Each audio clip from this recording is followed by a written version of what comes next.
நீங்க திருமாவளவன் இந்த மாரி பேசக்கூடாது. விஜய் ஏன் கைது செய்யலன்னு கேட்கிறாரு. நியாயப்படி பார்த்தா, பிரபகண்டா செக்ரட்டரிய தான் கைது பண்ணணும். ஆதவ அர்ஜுனாவ தான் கைது பண்ணணும். ஏன்னா, அவர் தான் தேர்தல் பரப்புரை செயலர். இவங்க தேர்தல் பரப்புரை தானே போனாங்க. அவர எஃப்ஐஆர்லயே காட்டல. அப்படின்னா, இவரு ஏதாவது டிஎம்கே ஸ்லீப்பர் செல்லான்னு தெரியல. அதுக்கப்புறம் எஃப்ஐஆர்ல சேர்த்துட்டோன்ற மாரி தகவல் சொல்றாங்க. பெருசா தெரியல. இன்னும் இப்போ வரைக்கும் ஆதவ அர்ஜுனா அந்த கடுமையா பேசினது கூட ஆதவ அர்ஜுனா கைது பண்ணல. இதெல்லாம் கவனிக்கணும்.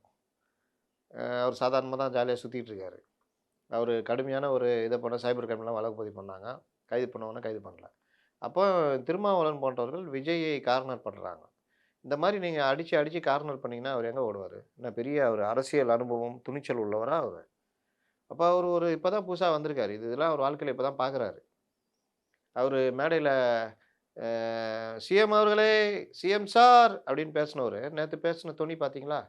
"சிஎம் சார் அவர்களுக்கு" இதான் விஜய். இதான் ஒரிஜினல். அப்ப அவர போட்டு அந்த நெருக்கு நெருக்குனா எங்க போவாரு? ஆதரவு கரம் எங்க நீளுதோ அந்த கரத்தை கைப்பற்றுவார். அதற்கான வேலைகள் ஜரூராக போய்க்கிட்டு இருக்குது. ரொம்ப தெளிவா மூவ் பண்ணிக்கிட்டு இருக்கிறாங்க. இவர்கள் அதோடைய அடிப்படை எவ்வளவு பாதிப்பு வரப்போகுது நமக்குன்னு கூட தெரியாம, இவர்கள் எனக்கு என்னன்னு டெய்லி ஒருத்தர விட்டு இப்ப இன்னைக்கு கே. பாலகிருஷ்ணன விட்டு, அத விட்டு போட்டு அடிச்சிட்டு இருக்கிறாங்க.